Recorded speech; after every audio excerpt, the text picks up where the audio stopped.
జై తెలంగాణ, జై తెలంగాణ అని జైలు జై తెలంగాణ. సౌండ్ వినబడతలేదు. జై తెలంగాణ. ఎలక్షన్లు ఓడిపోయినామని కొద్ది గౌరవడ్డరు అయింది మీరు. ఇప్పుడు ఆగర్ణ ఉపన్యాసం ఏంటనైతే నాకు అట్లే అనిపించింది. చాలా బాధల ఏదో కోల్పోయినట్టు, ఏదో కింద మీద అయినట్టు, చాలా గంభీరంగా. ఏం కోల్పోయినాం మనం? ఒక అధికారం పోయింది, పోరాట పటిమ పోయింది, మొత్తం అప్పుడే మాయమైపోయిందా? దానికి ఆగమితమైంది. ఆగన్న మాట్లాడుతుంటే నేను అనుకుంటున్నా గింత మెల్లగా మాట్లాడుతుండు, గింత డీప్ గా మాట్లాడబట్టని నేను అనుకుంటుంది. నువ్వు ఉద్యమ నాయకునివి, ఈ రోజు కాదు విప్లవోద్యమాల్లో పనిచేసినవి, అటెనక తెలంగాణ ఉద్యమంలో పనిచేసినవి. ఇది సిరిసిల్ల గడ్డ. ఇక్కడ మాట్లాడితే ఎట్లుండాలి నువ్వు నాకు అర్థం కాదు. అక్కడ జోష్ రావాలి. నువ్వేమో చాలా గంభీరంగా అదృష్టవశాత్తు తినలేదు కానీ తింటే ఆయనతో వండుకుందరు. ఆగన్న గంత సీరియస్ గా మాట్లాడబట్టిండు. ఏం మునిగిపోలేదు, ఏం కాలేదు. వేదిక మీద ఉన్న పెద్దలందరికీ, వేదిక ముందున్న మా తమ్ముళ్లకు, చెల్లెళ్లకు, అన్నలందరికీ, నా గెలుపు కోసం పనిచేసిన ప్రతి ఒక్కళ్లకు పేరు పేరున నా తల వంచి హృదయపూర్వకంగా మీ అందరికీ నమస్కారాలు, మీ అందరికీ కూడా ధన్యవాదాలు కూడా నేను తెలియజేసుకుంటా ఉన్నా. నిజానికి ఇది ఏం విచిత్రమో తెలియదు కానీ ముందుగా మీకు ఒక మాట చెప్పాలి.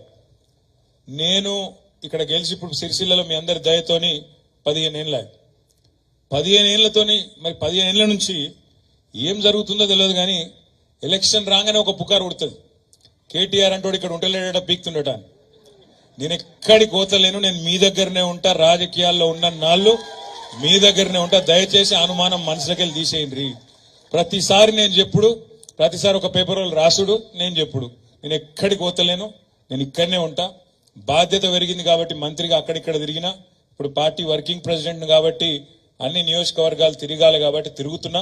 కానీ మిమ్మల్ని తప్పకుండా కంటికి రెప్పలాగా, ఎందుకంటే నాకు జీవితాన్ని ఇచ్చింది, రాజకీయ జన్మనిచ్చింది మీరు సిరిసిల్ల కాబట్టి కంటికి రెప్పలాగా మిమ్మల్ని కాపాడుకునే బాధ్యత నాది.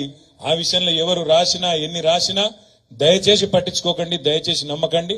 నేను ఎక్కడికి పోతలేను, ఇక్కడనే ఉంటా అనే మాటను మళ్ళొక్కసారి గట్టిగా నొక్కి చెప్తున్నా. ఎవరు రాసినా ఎవరు చెప్పినా పట్టించుకోవద్దని చెప్పి కూడా నేను మీకు విజ్ఞప్తి చేస్తా ఉన్నా.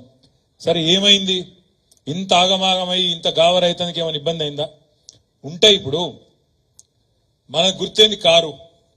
మరి కారు మొదలు 14 ఏళ్ళేమో జోరుగా ఉద్యమంలో ఉరికే, ఆ తర్వాత 10 ఏళ్ళేమో జోరుగా 100 స్పీడ్ తోని గవర్నమెంట్ల డెవలప్మెంట్ విషయంలో ఉరికితిమి. 24 ఏళ్ళు ఉరికింది కారు రైమని. ఉరికినాక సర్వీసింగ్ అవసరం పడదా? పడుతుంది.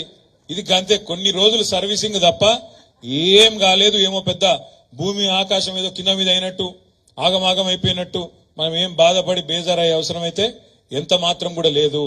ఇది కేవలం ఒక చిన్న స్పీడ్ బ్రేకర్ మాత్రమే. మళ్ళీ తప్పకుండా మనమే వస్తాం, మళ్ళీ ప్రజలు మన దగ్గరికి వస్తారనే మాట కూడా నేను మీకు విజ్ఞప్తి చేస్తా ఉన్నా. ఇంకొక మాట కూడా నేను మీకు విజ్ఞప్తి చేస్తున్నా. అయితే ఇట్లాంటి రాజకీయాల్లో అయితే మనం అనుకున్నాం కరెక్టే, మళ్ళా బ్రహ్మాండంగా హ్యాట్రిక్ కొట్టాలి, కేసీఆర్ గారు హ్యాట్రిక్ ముఖ్యమంత్రి కావాలి, రాష్ట్రం ఇదే వేగంతో ముందుకు పోవాలి, భారతదేశంలో ఆల్రెడీ నెంబర్ 1 అయింది చాలా రంగాల్లో, ఇంకా బాగా చేయాలి అనే ఉద్దేశంతో కసి మీద పనిచేసినాం. డెఫినెట్ గా అందరం పనిచేసినాం. కానీ ప్రజలు కూడా మననేం తీసవతల వారేలే. 119 నియోజకవర్గాల్లో మొన్న జరిగిన ఎన్నికల్లో మనకు ప్రజలు గౌరవప్రదంగా 39 స్థానాలంటే 3వ వంతు స్థానాలు మనకిచ్చిండ్రు. మననేం తీసవతల వాడేలే. అదే విధంగా 3వ వంతు స్థానాలు గౌరవప్రదంగా 119లో 39 ఇవ్వడమే కాకుండా ఒక 14 స్థానాల్లో 14 నియోజకవర్గాల్లో కేవలం మనం 4-5 వేల ఓట్ల లోపలనే ఓడిపోయినాం. జుక్కలనే నియోజకవర్గం ఉంటుంది పక్కకు, నిజామాబాద్ లో, కామారెడ్డి జిల్లాలో, అక్కడ 1150 ఓట్లతో ఓడిపోయినాం.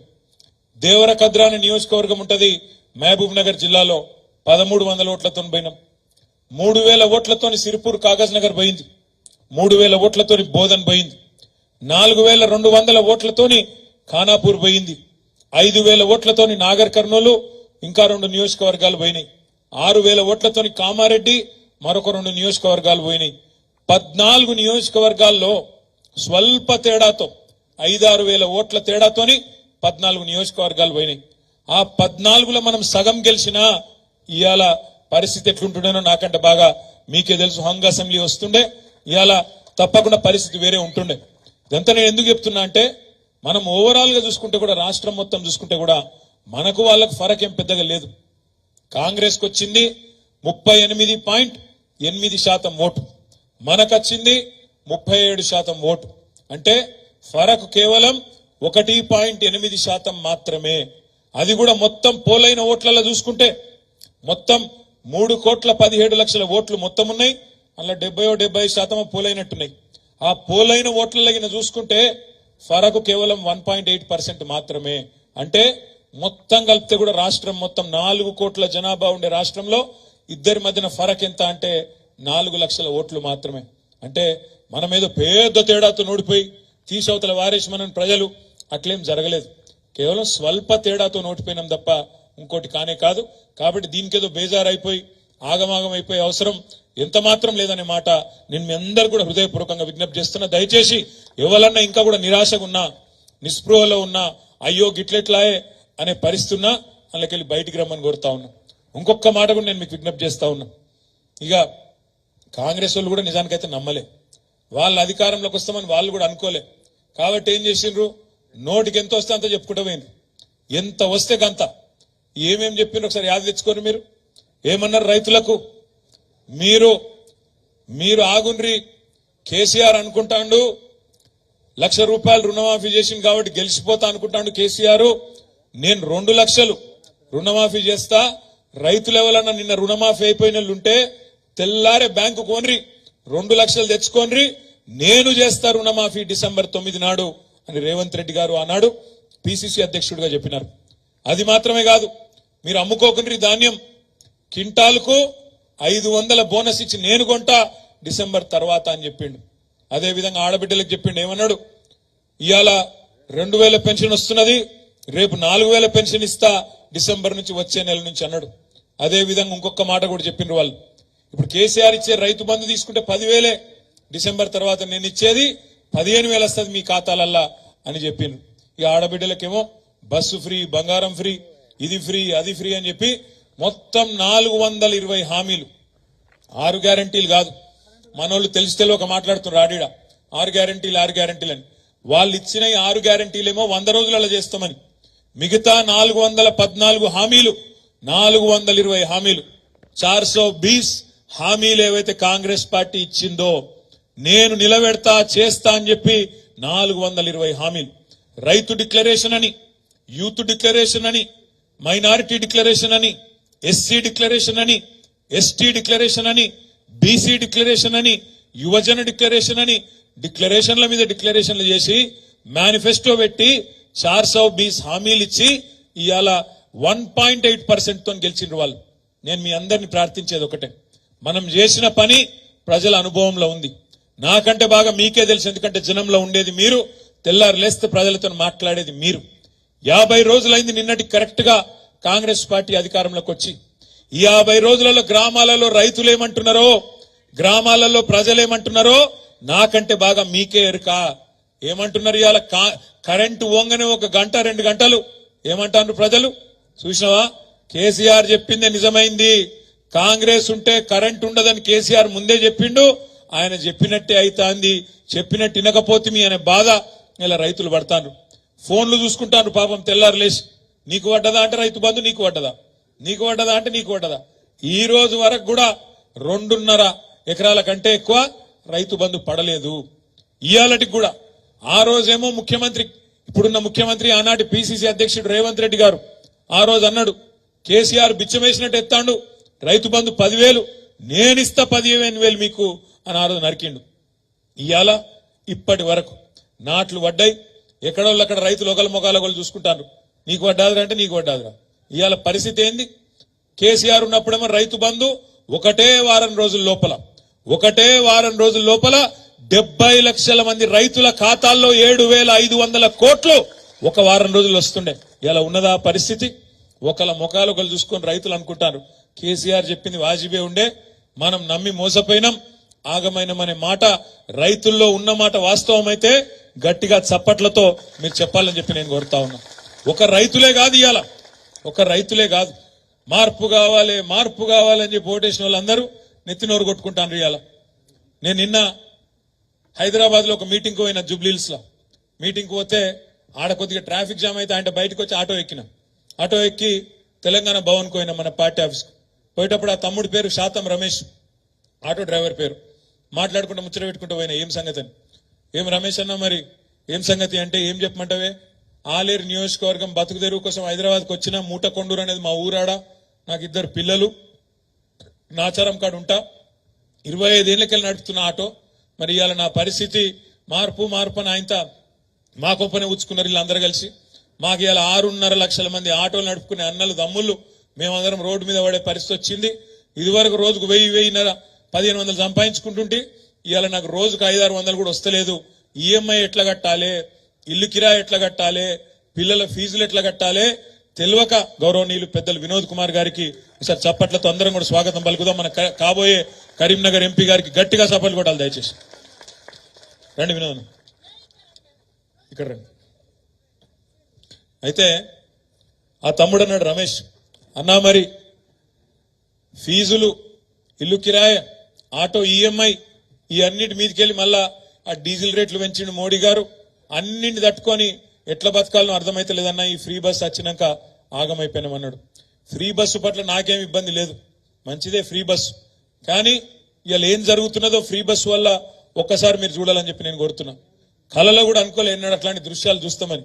ఎట్లా కనబడుతున్నాయి ఫ్రీ బస్సు కోసం ఇవాళ మహిళా సోదరి మనులు ఆ డ్రైవర్ ఎక్కే దర్వాజలకే లెక్కుతున్నారు, బస్సుల ఆ కిటికీలకే లెక్కుతున్నారు. ఇక ఫ్రీ బస్సులనైతే చెప్పలేని లొల్లైతాంది, కొట్టుకుంటాన్రు, చెప్పులు తీసి కొట్టుకున్నారు. మొన్న ఒక అడిగా చెప్తే బాగుండదు ఇసాంటి అని. చూస్తాను వీడియోలు మీరన్నీ చూసిండ్రా? ఒక దిక్కేమో ఇట్లా మహిళా సోదరి మనులు వాళ్ళ అవస్థలు పడతాను, సీట్లు దొరకక. ఇటు మొగోళ్ళు తిడతాను, మేము టికెట్ పెట్టి కొంటే, మేము పైసలు పెట్టి టికెట్ కొంటే మాకు సీట్లు లేకపోయాను మొగోళ్ళు తిడతాను. ఇక్కడ మహిళలు తిడతాను, అవగాహన లేకుండా ఆలోచన లేకుండా ఎక్కుండ్రి అని ఎక్కిపిస్తాను. అందులోనేమో సీటు దిక్కులేదు, 50 మంది కూర్చునే బస్సులో 150 మంది కూర్చుంటారు. ఇదేం పరిస్థితి అని చెప్పి మహిళలు బాధపడతారు. బస్సు నడిపేటోళ్ళు ఉంటారు, డ్రైవర్లు, కండక్టర్లు, వాళ్ళు. ఇంకో దిక్కు ఈ ఆర్టీసీకి అద్దెకిచ్చేటోళ్ళు ఉంటారు, బస్సులు హైర్ బస్సులు ఇచ్చేటోళ్ళు, వాళ్ళు బాధపడతారు. 50 మంది ఎక్కితేనేమో డీజిల్ తక్కువ కాలుతుంది, 100 మంది ఎక్కితే ఎక్కువ కాలుతుంది కదా. వాళ్ళు హైర్ బస్సులో పోయి మొన్న పొన్నం ప్రభాకర్ అన్నకు అదే విధంగా అక్కడ ఆర్టీసీ ఎండి గారికి చెప్పుకున్నారు, అయ్యా ఇట్లయితే నడవది, మీరు మా రేటు పెంచాలి, లేకపోతే మా బస్సులు కూడా తీసేస్తాం పెట్టమని వాళ్ళు అంటాను. ఇవతల ఆటో వాళ్ళు లబోదిబోమని వీళ్ళు అంటాను. నిన్న తమ్ముడు రమేష్ చెప్పిండు నాకు, అన్నా వీళ్ళు అన్నారు మేము ఆటో డ్రైవర్ అని ఆదుకుంటామన్నారు, నెలకు 1000 రూపాయలు ఇస్తామన్నారు, నెలకు 1000 రూపాయలు సరిపోదన్నా, నెలకు 10,000 రూపాయలు ఇచ్చినట్టు చేయండి, జర గట్టిగా మాట్లాడండి ప్రభుత్వం తరఫున, మీరు ప్రభుత్వంతోని అని కూడా ఆ తమ్ముడు మాట్లాడిండు.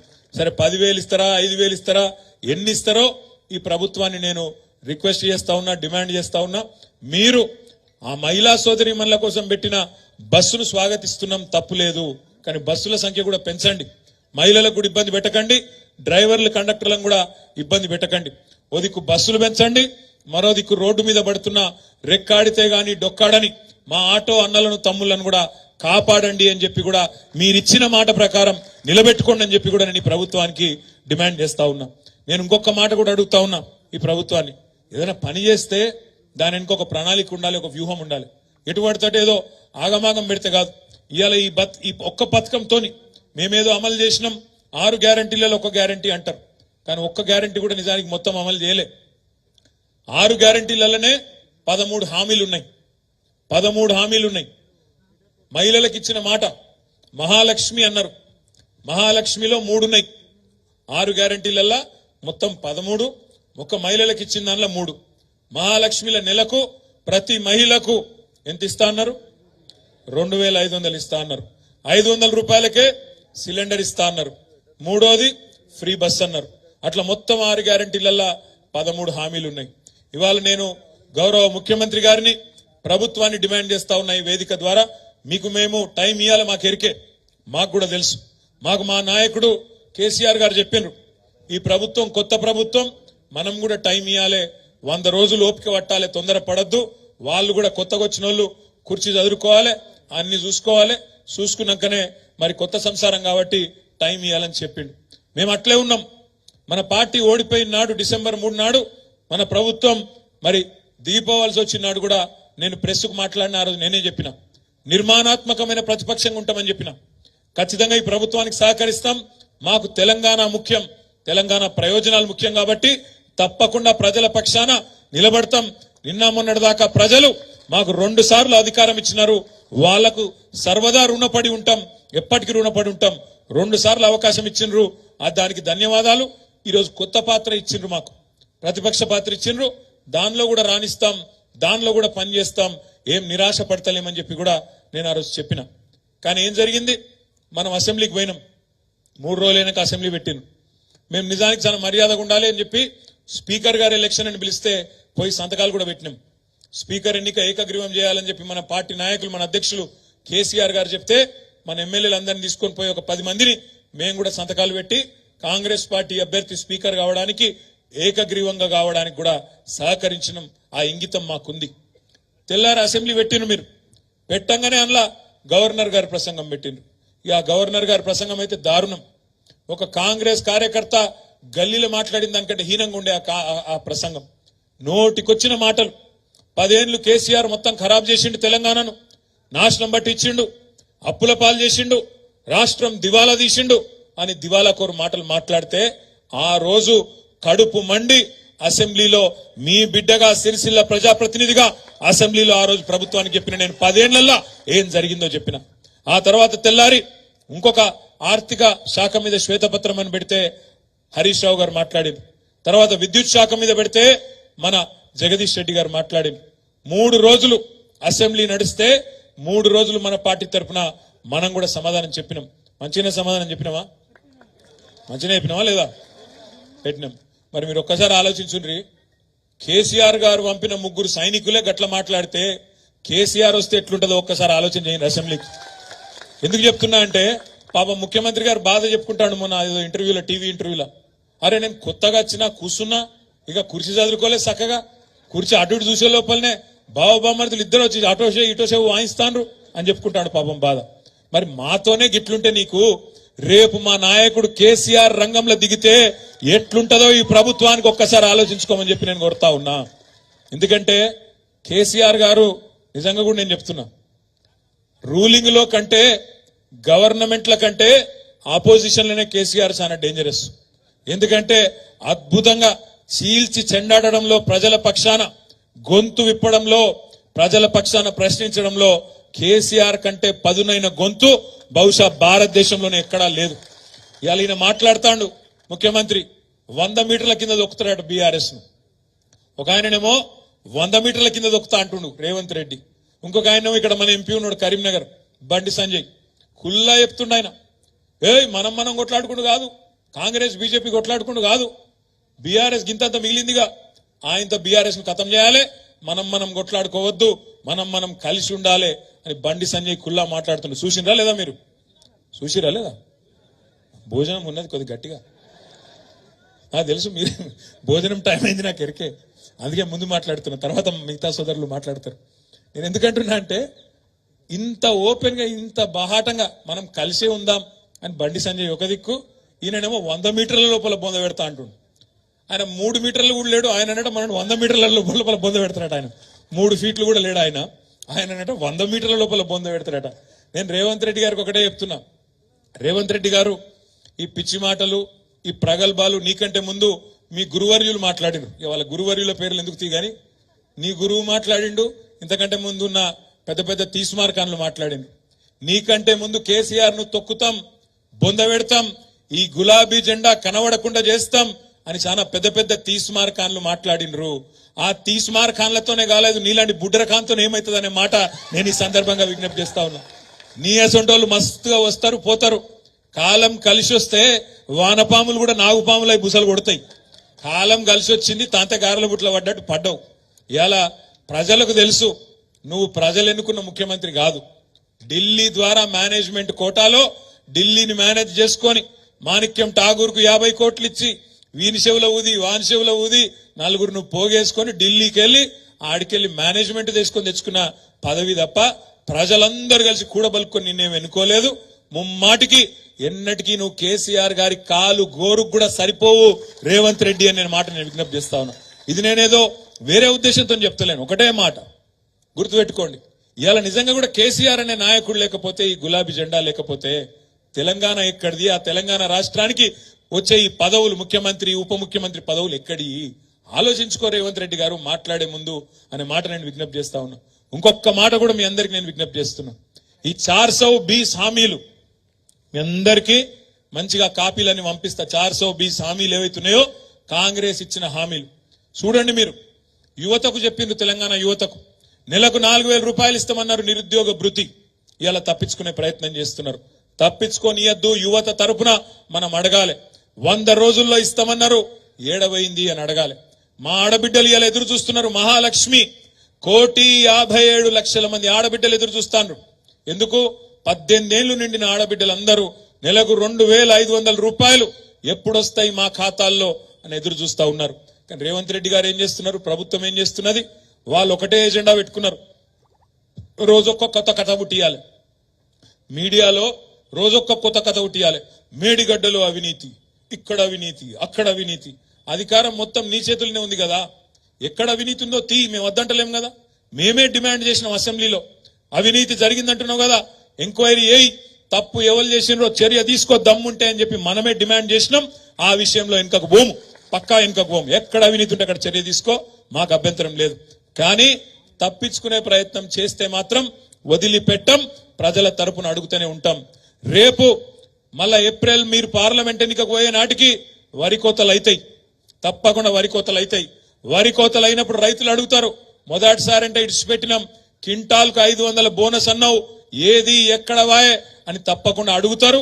ఆ రైతుల తరపున అడగాల్సింది ప్రధాన ప్రతిపక్షంగా మనమే అనే మాట కూడా నేను మీకు విజ్ఞప్తి చేస్తా ఉన్నా. మొన్న రేవంత్ రెడ్డి గారు దావోస్ పోయిండు. దావోస్ లో చెప్తాండు, మేము రైతు భరోసా చాలు చేసినాం అని పచ్చి అబద్ధాలు ఇలా విదేశాలలో చెప్తున్నాడు ఈ ముఖ్యమంత్రి గారు. నిజంగా రైతు భరోసా చాలు అయిందా? కేసీఆర్ ఇచ్చిన రైతు బంధుకే దిక్కులేదు ఇప్పటిదాకా. రైతు బంధుకే ఇంకా మొత్తం పడలే. రైతు బంధుకే దిక్కులేదంటే విదేశాలకు పోయి మాత్రం రైతు భరోసా చాలు చేసినా నేను ఇవాళ పంటకు 7,500 రూపాయలు ఇస్తున్నా అని చెప్పి పచ్చి బోగస్ మాటలు ఇవాళ ముఖ్యమంత్రి గారు మాట్లాడుతూ ఉన్నారు. రేపా రైతు భరోసా విషయంలో కూడా మరి ఎండాకాలం పంట మళ్ళీ నాటేసే టైం వచ్చింది అంటే రైతు భరోసా కింద చాలు కాకపోతే ప్రజలు రైతులు ఊరుకోరు.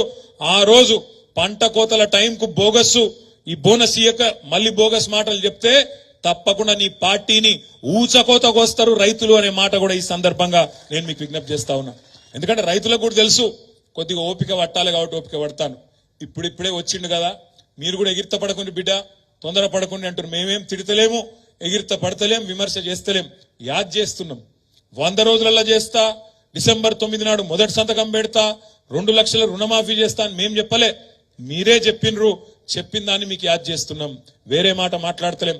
మా ఆడబిడ్డలకు చెప్పినారు, మీరు తులం బంగారం ఇస్తామన్నారు. కళ్యాణ లక్ష్మి కేసీఆర్ ఇస్తాండు, దాంతో పాటు తులం బంగారం ఇస్తా అంటుండు.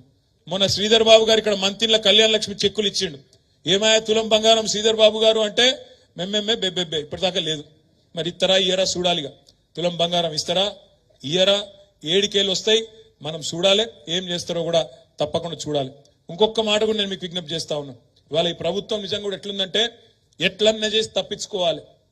ఏమన్నా చేసి గత ప్రభుత్వం మీద కేసీఆర్ మీద 4 మాటలు మాట్లాడి 4 తిట్లు తిట్టి ఆయంత ప్రజల దృష్టిని అటో ఇటో చేసి ఆగం చేసి తప్పించుకోవాలన్న చక్కర్లో ఉన్నది. ఏమంటాడు ఆయన? సెక్రటేరియట్ పోయి నేను ఇక్కడ లంకె బిందెలు ఉంటాయనుకొని వచ్చినా కానీ ఖాళీ బిందెలు ఉన్నాయంటుండు. లంకె బిందెల కోసం ఎవరు తిరుగుతారే? లంకె బిందెల కోసం ఎవరు తిరుగుతారు? ఏడ తిరుగుతారు? పాడుబడ్డ గుట్టలల్లా, పాడుబడ్డ గుళ్ళల్లా, పాత గడిలల్లా అలా పోయి తవ్వుతా అంటారు. ఆ గడపార పట్టుకొని తటపార తీసుకొని అర్ధరాత్రి పోయి దొంగసాటుకు పోయి తవ్వుతుంటారు. అయ్యా రేవంత్ రెడ్డి గారు, మీరు వినండి జాగ్రత్తగా. మీకు పాపం ఇదివరకు ఎన్నడూ మంత్రిగా పనిచేసిన అనుభవం లేదు, ఎన్నడూ ప్రభుత్వంలో ఉన్న అనుభవం లేదు కాబట్టి నువ్వు అనుకున్నట్టున్నావు సెక్రటేరియట్ కిందేమో బిందెలు ఉన్నాయి తవ్వుకుంటా అని. సెక్రటేరియట్లో లంకె బిందెలు ఉన్నాయి నాయన, ఆడ కంప్యూటర్లు ఉంటాయి, పేపర్లు ఉంటాయి, పనిచేసేందుకు అధికారులు ఉంటారు. వాళ్ళందరితో కూర్చోబెట్టి ఇచ్చిన హామీలు ఎట్లా నెరవేరుస్తావో గడిదిక్కు ఆలోచన చెయ్యి. లంకె బిందెల కోసం తవ్వుడు, అర్ధరాత్రి తిరుగుడు, ఇంకేడుకో పోయి ఏమేమో ప్రయత్నాలు చేసుడు బంద్ చేయి. అట్లాంటి ఏమి ఉండయి ప్రభుత్వంలో, తెలుసుకో అనే మాట కూడా నేను మీకు విజ్ఞప్తి చేస్తా ఉన్నా. ఎందుకంటే ఇట్లాంటి వాళ్ళు ఎన్నెన్ని మాటలు చెప్పారు ఒకసారి చూడు. ఆ 420 హామీల లిస్టు చూస్తేనైతే మనం చక్కెర వచ్చి పడిపోతాం. అందుకే నేను మిమ్మల్ని కోరేది, ఈ ప్రభుత్వం నోటికి ఎంత వస్తే అంత చెప్పి అలవిగాని హామీలు ఇచ్చి ఇలా తప్పించుకునే ప్రయత్నంలో భాగంగా కేసీఆర్ ఇట్లా చేసిపోయిండు, అప్పుల పాలు చేసిపోయిండు, ఇది చేసిపోయిండు, అది చేసిపోయిండు అని మాట్లాడుతున్నాడు. కేసీఆర్ ఏం చేసిండో ప్రజలకు తెలుసు. 200 రూపాయల పెన్షన్ ను 2000 రూపాయలు చేసినోడు కేసీఆర్. 500 రూపాయల పెన్షన్ ను దివ్యాంగులకు 4000 రూపాయలు చేసింది కేసీఆర్. ఇదివరకు దేశంలో ఎన్నడూ లేని విధంగా రైతులకు 73,000 కోట్ల రూపాయలు వాళ్ళ ఖాతాలో రైతు బంధు రూపంలో టైంకి ఇచ్చింది కేసీఆర్. భారతదేశం మొత్తంలో 24 గంటలు ఉచితంగా విద్యుత్ ఇచ్చింది ఒకే ఒక్క నాయకుడు రైతులకు, కేసీఆర్. ఇవాళ మా సోదరులు నేతన్నలు సిరిసిల్లలో ఉన్నారు. మీకు కూడా నేను ఒక మాట ఇస్తా ఉన్నా, మీ అందరికీ నేను మాట ఇస్తా ఉన్నా. ఇవాళ బెదిరిస్తున్నారట కాంగ్రెస్ వాళ్ళు. మీరు కేటీఆర్ కోటేసిరు కదా, మీకు ఆర్డర్లు ఇస్తామా, చూసుకుంటాం అంటున్నట.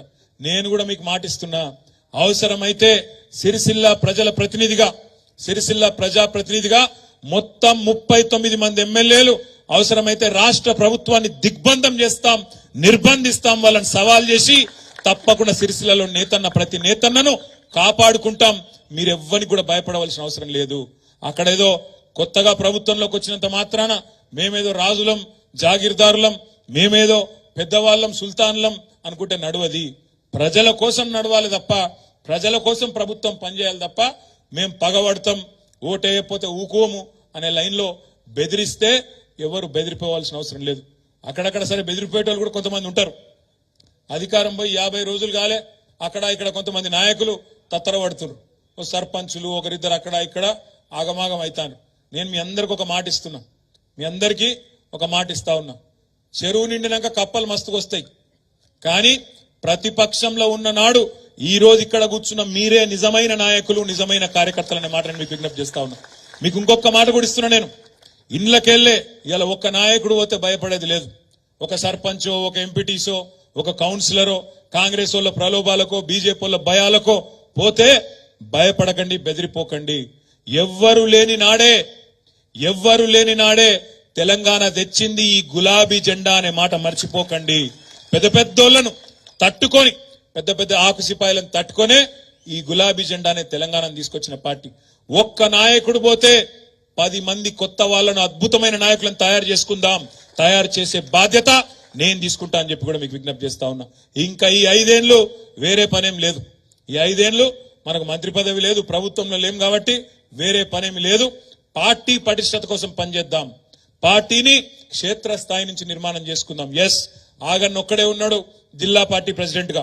జిల్లా కమిటీని బ్రహ్మాండంగా ఫుల్ ఫ్లెజ్డ్ చేసుకుందాం. చాలా మందికి అందులో అవకాశాలు ఇచ్చుకుందాం. అనుబంధ సంఘాలు ఉన్నాయి, వాటిని కూడా పటిష్టం చేసుకుందాం.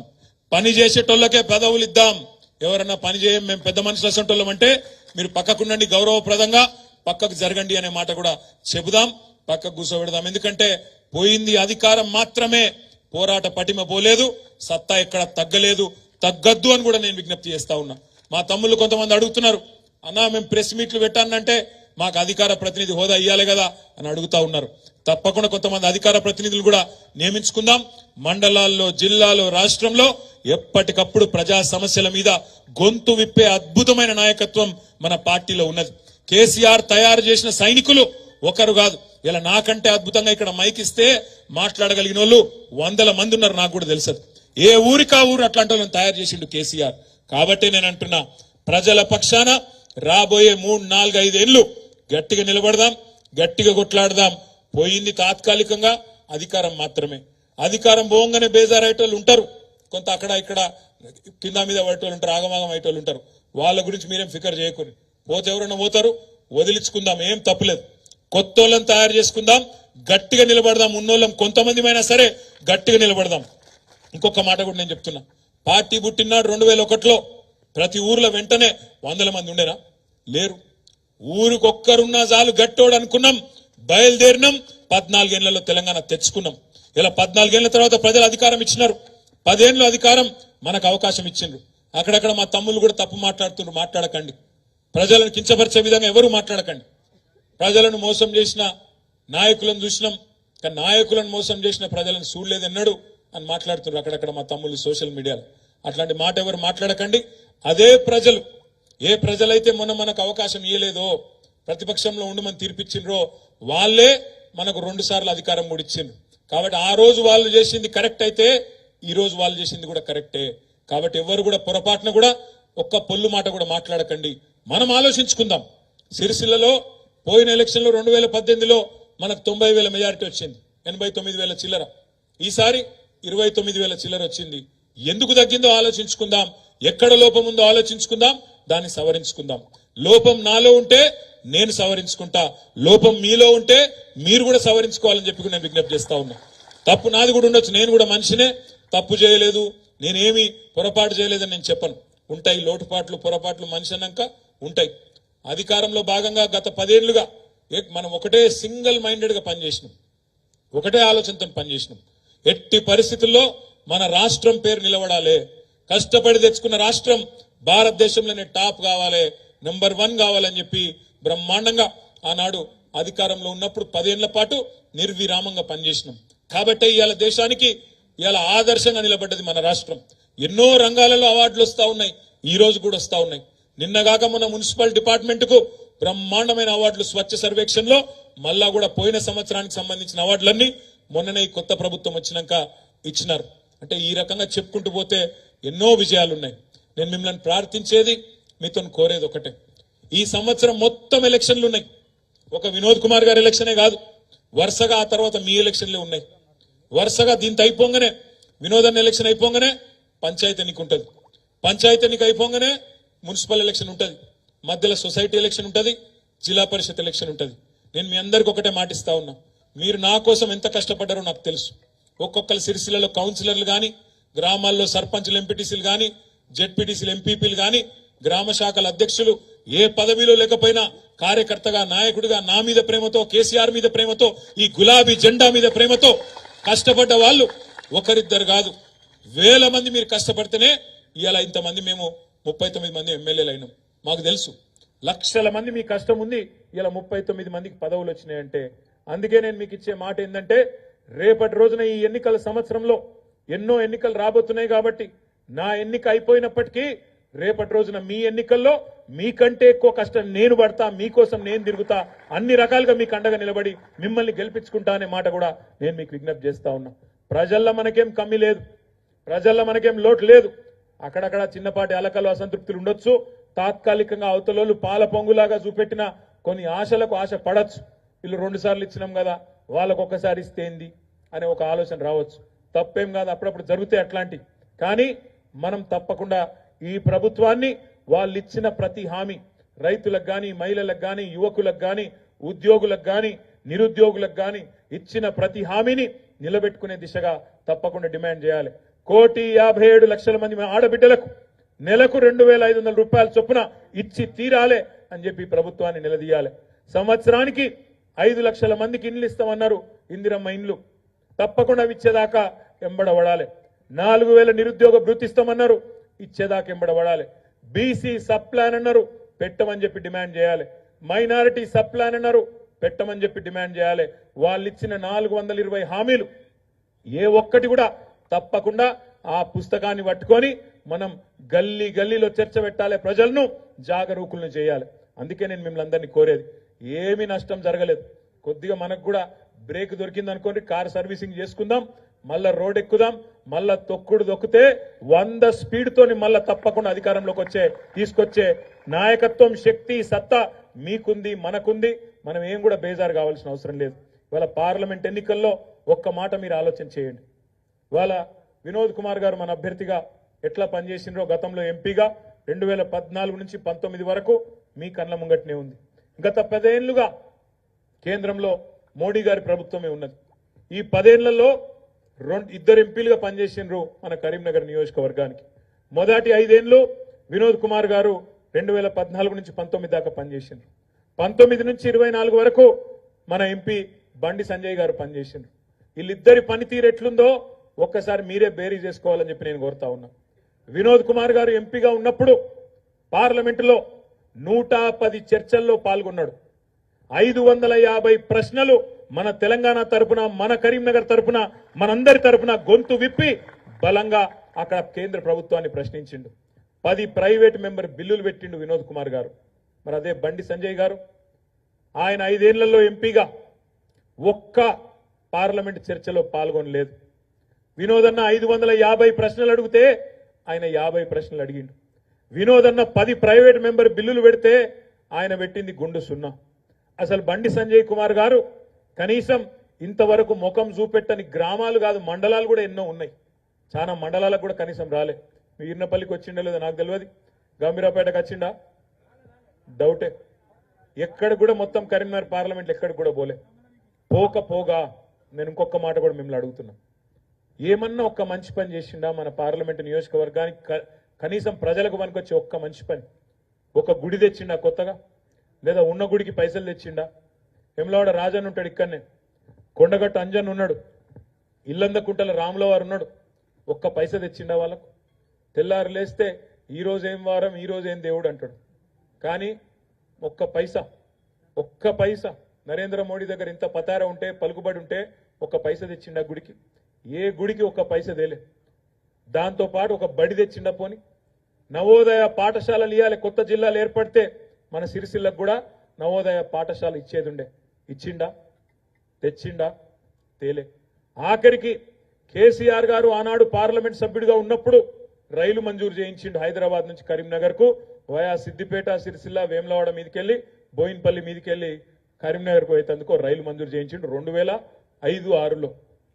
18 ఏళ్ళ. మరి వినోద్ కుమార్ గారు ఉన్నప్పుడు కోషిష్ చేసిండు, కొద్ది గుంజుకొచ్చిండు. 18 తర్వాత మొత్తం అయిపోయింది పని.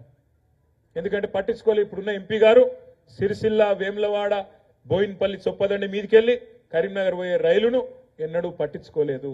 మరి రైలుదేలే, బడిదేలే, గుడిదేలే, ఒక్క ఊరికి పోలే, ఒక్క మనిషికి కనవాళ్లే.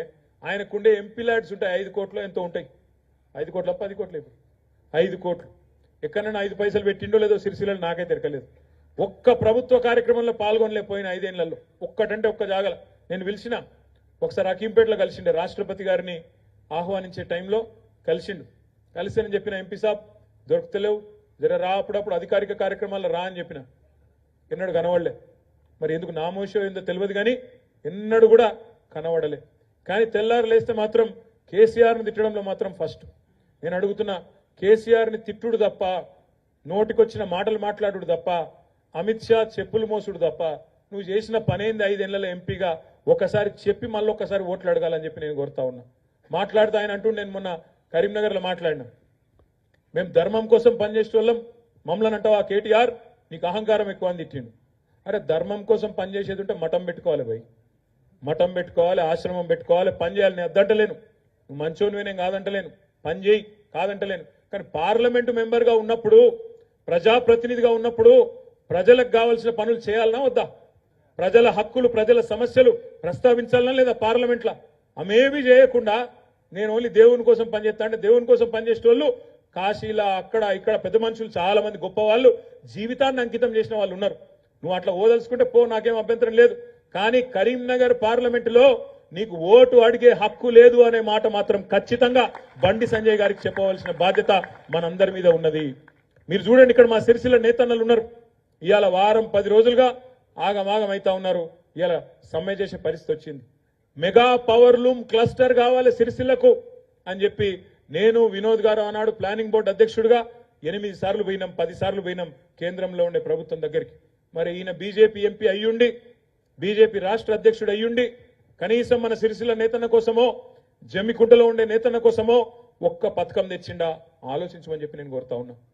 ఇవాళ దేవుడి పేరు మీద ఓట్లు అడగడం కాదు బండి సంజయ్ గారు, మీకు గుర్తు చేస్తా ఉన్నా, మీకంటే ఎక్కువ భక్తి మాకుంది కాబట్టే, మా నాయకుడు కేసీఆర్ కుంది కాబట్టే, మీకంటే బ్రహ్మాండంగా యాదాద్రి దేవాలయం కట్టింది కూడా కేసీఆర్ గారు అనే మాటను విజ్ఞప్తి చేస్తా ఉన్నా.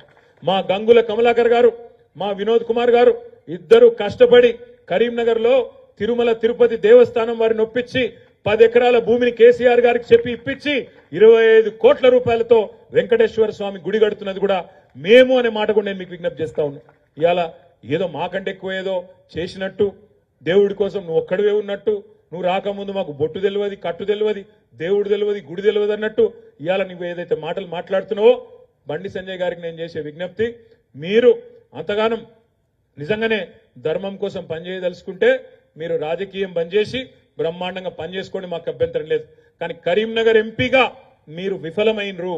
మీరు ఒక్క పని కూడా చేయలేదు, ఒక్క గుడి దేలేదు, ఒక్క బడి దేలేదు, ప్రజలకు పనికొచ్చే ఒక్క పని చేయలేదు. నేతన్నకు గాని, గీతన్నకు గాని, ఒక రైతుకు గాని పనికొచ్చే ఒక్క పని చేయలేదు అనే మాట కూడా నేను మీకు విజ్ఞప్తి చేస్తా ఉన్నా. నేను మీ అందరికీ ముగించేమని చేసే విజ్ఞప్తి ఒకటే, మనకు ఈ సంవత్సరం మొత్తం ఎలక్షన్లు ఉన్నాయి. ఇటు పార్లమెంటు, అటెన్క జెడ్పీటీసీలు, ఎంపీపీలు, అటెన్క సర్పంచులు, కౌన్సిలర్లు, సొసైటీ ఎలక్షన్లు అన్ని కూడా ఈ సంవత్సరమే ఉన్నాయి. మీరు ఒకటి యాది పెట్టుకోండి. ఇప్పుడు ఈ పార్లమెంట్ ఎన్నికల్లో మనం గట్టిగా పనిచేస్తేనే మీ వార్డులలో, మీ సర్పంచ్ ఎలక్షన్లో, మీ ఊర్లలో గట్టిగా పునాది పడుతుంది. దీని తర్వాత వెంటనే మీ ఎలక్షనే ఉంటది. కాబట్టి ఈరోజు మీరు చేసే కష్టం మీకోసమే చేస్తున్నామనే మాట యాది పెట్టుకోండి. వినోద్ అన్న కోసమో ఇంకెవరి కోసమో మీరు పని చేస్తలేరు. ప్రజల దగ్గరికి పోవాలి. కాంగ్రెస్ పార్టీ, బీజేపీ పార్టీ ఏమేం మాటలు చెప్పినాయో చెప్పాలి.